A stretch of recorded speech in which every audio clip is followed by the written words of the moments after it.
भद्राय राजते. शिवछत्रपतींनी स्वराज्याभिषेक करून घेतला आणि या समारंभाच्या वेळेला त्यांनी जगाच्या मांगल्याची मुद्रा निर्माण केली. ती म्हणजेच प्रतीप चंद्र रेखेव वर्धिष्णू विश्ववंदिता शहासुनो शिवशय्या मुद्रा भद्राय राजते. शिवाजी महाराजांनी ही स्वतःची राजमुद्रा तयार केली. परमपूज्य पित्याचे स्मरण करून शुक्ल पक्षातील प्रतिपदेच्या चंद्रकोरी प्रमाणे प्रतिदिनी वर्धिष्णू होणारी ही स्वराज्य ज्योत विश्ववंद्य होईल असा विश्वास एका संस्कृत भाषाभूषित राजमुद्रेत व्यक्त करण्यात आला. जगाच्या मांगल्याची ही मुद्रा विराजमान असल्याची ग्वाही देत आजही आपल्याला दिसून येते. शिवाजी महाराजांच्या या कार्यामागे अगदी विशाल अशी दृष्टी होती. पुढे केवळ अल्पावधीतच महाराज गेले. आणखी थोडे आयुष्य त्यांना लाभले असते तर त्यांच्या ध्येयाची पूर्तता झाली असती. इसवी सन 1677 मध्ये हेनरी गारी नमूद करतो की दिल्ली काबीज करून त्यामध्ये औरंगजेबास कोंडल्याशिवाय म्यानातून बाहेर काढलेली तलवार पुन्हा म्यानात घालणार नाही अशी शिवाजी राजांनी भवानी मातेपुढे प्रतिज्ञा केली होती.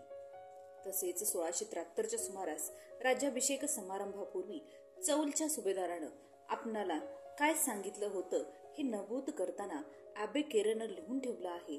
तो म्हणतो की सिंधू नदीपासून तो बंगालच्या प्रांताच्या पलीकडचाही मुलूक आपल्या अंमलाखाली आणण्याची शिवाजी महाराजांची इच्छा आहे. यमुना तीरावरील त्रिविक्रमपूरचा राहणारा कवी भूषण यानं शिवराज भूषण व शिवबाबांनी या ग्रंथातून या प्रशंसेचं वर्णन केलं आहे. ही रचना विक्रम संवत 1730 शके 1596 ची मांडली जाते. शिवाजी महाराजांच्या राज्यारोहणाच्या प्रसंगी जुन्नरचा कवी कृष्णाजी एकनाथ धर्माधिकारी तसाच कृष्णादास बैरागी हा कवी उपस्थित होता. त्यानं आपला ग्रंथ चैतन्य लीला हा शिवाजी महाराजांना अर्पण केला. या ग्रंथाचं 21 अध्याय व ओव्या एकूण 3381 आहेत. यात महाराष्ट्रातील चैतन्य संप्रदायाचा संपूर्ण इतिहास आहे. हा ग्रंथ अप्रकाशित असून या आधारे 113 वर्षांनी निरंजन बुवा नाशिककर यांनी चैतन्य विजय हा ग्रंथ लिहिला. या ग्रंथातून राघव चैतन्य, केशव चैतन्य व बाबाजी यांची संपूर्ण माहिती दिली आहे. हा तुकाराम महाराजांच्या गुरुपरंपरेचा इतिहास आहे. या ग्रंथातील वर्णनात विसंगती नसतानाही काही संशोधकांनी राघव चैतन्यांना क्षत्रिय व महानुभाव पंथीय बनवण्याचा प्रयत्न केला. शिवरायांच्या राज्यारोहण प्रसंगी अर्पण केल्याचा स्पष्ट उल्लेख असूनही चैतन्य लीलेच्या या गोष्टी कल्पित मानण्यात काही संशोधक धन्यता मानतात. शिवछत्रपतींच्या युगपरिवर्तक कार्याचे महत्व जगाला कळावे, प्रजेची मान्यता या महान कार्यास लागावी व आपल्या सार्वभौमत्वाचा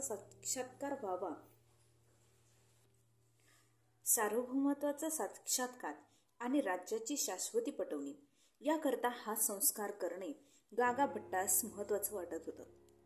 संस्कारांशिवाय मान्यता नाही व धर्मास पूर्णता आणण्याकरता महाराजांनी या प्रस्तावास मान्यता दिली. धर्माची आज्ञा शिरसावंत मानून त्यांनी राज्याभिषेकास होकार दिला आणि त्यांच्या कुलपरंपरेनुसार त्यांनी या वैदिक राज्याभिषेकाची योजना पूर्ण केली. हिंदवी स्वराज्याचं जनतेचं दीर्घकालीन स्वप्न पूर्ण झालं. आबालवृद्धांच्या डोळ्याचं पारणं फिरलं. दिल्लीचे मुघल, विजापूर, आदिलशाही, गोव्याकडील फिरंजी, जंजिऱ्यांची सिद्धी आणि कुतुबशाही यांच्या चाळ्यांना महाराष्ट्राची जनता आणि हिंदू समाज त्रस्त होऊन त्यांचा आत्मविश्वास ढळला होता. धर्माचा कोणी वादी राहिला नाही अशी भावना दृढ होत होती. अशा अवस्थेत या पार्श्वभूमीवर महाराजांनी हा वैदिक पद्धतीने साजरा केलेला राज्यारोहण प्रसंग अत्यंत महत्वपूर्ण ठरला.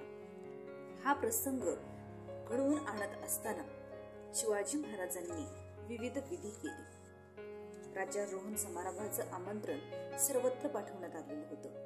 मुंबईहून खास वकील हेनरी ऑक्झिडन हा नजराना घेऊन 3 मे 1674 रोजी चौल मार्गे आला होता. गागा भट्टांनी मुंजीपासून सर्व विधी करून घेतले.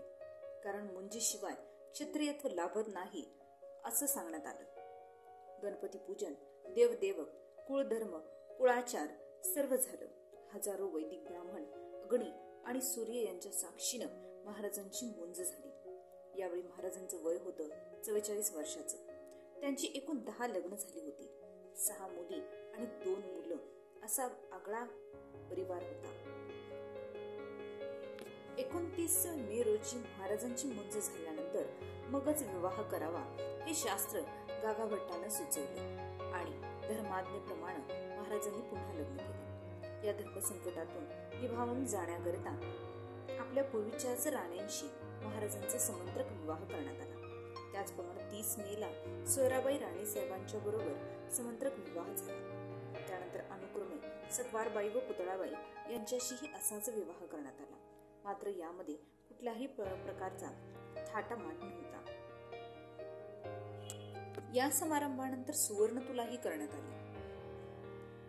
16 महादानांपैकी तुलादान हे एक महादान आहे आणि या सुवर्ण तुल्यदानामध्ये 17,000 म्हणजेच 2 मन पक्क भरले. यातून 160 पौंड भरले. तुलादानात सुवर्णाबरोबर चांदी, कापूर, तांबे, साखर, लोणी, फळं, मसाल या विविधांच्या तुला करण्यात आल्या आणि या सर्व तुलांचं दान करण्यात आलं. ज्येष्ठ शुक्र 12ला रायगड एक स्वर्गीय अमरभूमी भरली होती. पहाटे 5चा मुहूर्त लाभलेला होता आणि ही सर्व योजना होती गागाभट्टांची. प्रत्येक विधी वैदिक पद्धतीनं अभ्यासपूर्वक शास्त्रीय चिकित्सेने ठरवलेले होते आणि तशाच प्रकारे ते पारही पाडण्यात आले. दीपज्योत, मंगलवाद्य, चौघडा, आरत्या या सर्वांचं मंगल वातावरण होतं. तोरण, सुवासिनींच्या आरत्या, वेदमंत्र, घोष यात धार्मिक विधीचं प्रसन्न वातावरण होतं. पुरोहितांच्या देखरेखीखाली कुलदेवतांची पूजा झाली. महाराज, पत्नी आणि संभाजीराजे यांच्या बरोबर अष्टप्रधान मंडळ सभागृहामध्ये विराजमान झाले. तूप, दूध, मध, दही, पंचामृत आणि नाना पवित्र नद्या आणि समुद्र सरोवरांचे पवित्र सप्तगंगा जल आणलेले होते. सुवर्ण, रौप्य आणि तांब्यांचे कलश होते. या समारंभात हाजरी लावणारे मोरोपंत, रामचंद्र पंत, अण्णाजी पंत, त्र्यंबक पंत, निराजी पंत, पंडितराव, दत्ताजी, सरसेनापती, चिटणीस, फडणवीस, जयदेव मोहिते, बाळाजी आवजी, चिमणाजी शास्त्री पंडित इत्यादी सरदार होते. हा राज्याभिषेकाचा कार्यक्रम गंगा, यमुना नदी, सिंधू सप्त गंगाधारा यांनी झालेला होता. अशा थाटामाटात शिवाजी महाराजांनी राज्याभिषेक सोहळा घडवून आणला. असा हा सोहळा अव्याहत स्मृतीत राहावा म्हणून या दिवशीपासून शिवशक आरंभ करण्यात आला. राजा शिवछत्रपती अशी मुद्रा निर्माण करण्यात आली. या राज्याभिषेकानंतर गागाभट्टास 1 लाख रुपये दक्षिणा आणि वस्त्रभूषणं दिली. कवी भाट यांच्या सत्कारात पण विपुल धन वेचली गेली. या समारंभास एकूण 50 लाख रुपये खर्च आला. असा हा शिवराज्याभिषेक गौरव सोहळा रायगडावर घडून आला. असं होतं शिवराज्याभिषेक सोहळ्याचं स्वरूप. अत्यंत वैभवशाली असणारा हा सोहळा 6 जून 1674 रोजी रायगडावर घडून आला. व्हिडिओ आवडला असल्यास नक्की लाईक करा. चॅनलला सबस्क्राईब केलं नसेल तर नक्की सबस्क्राईब करा. धन्यवाद.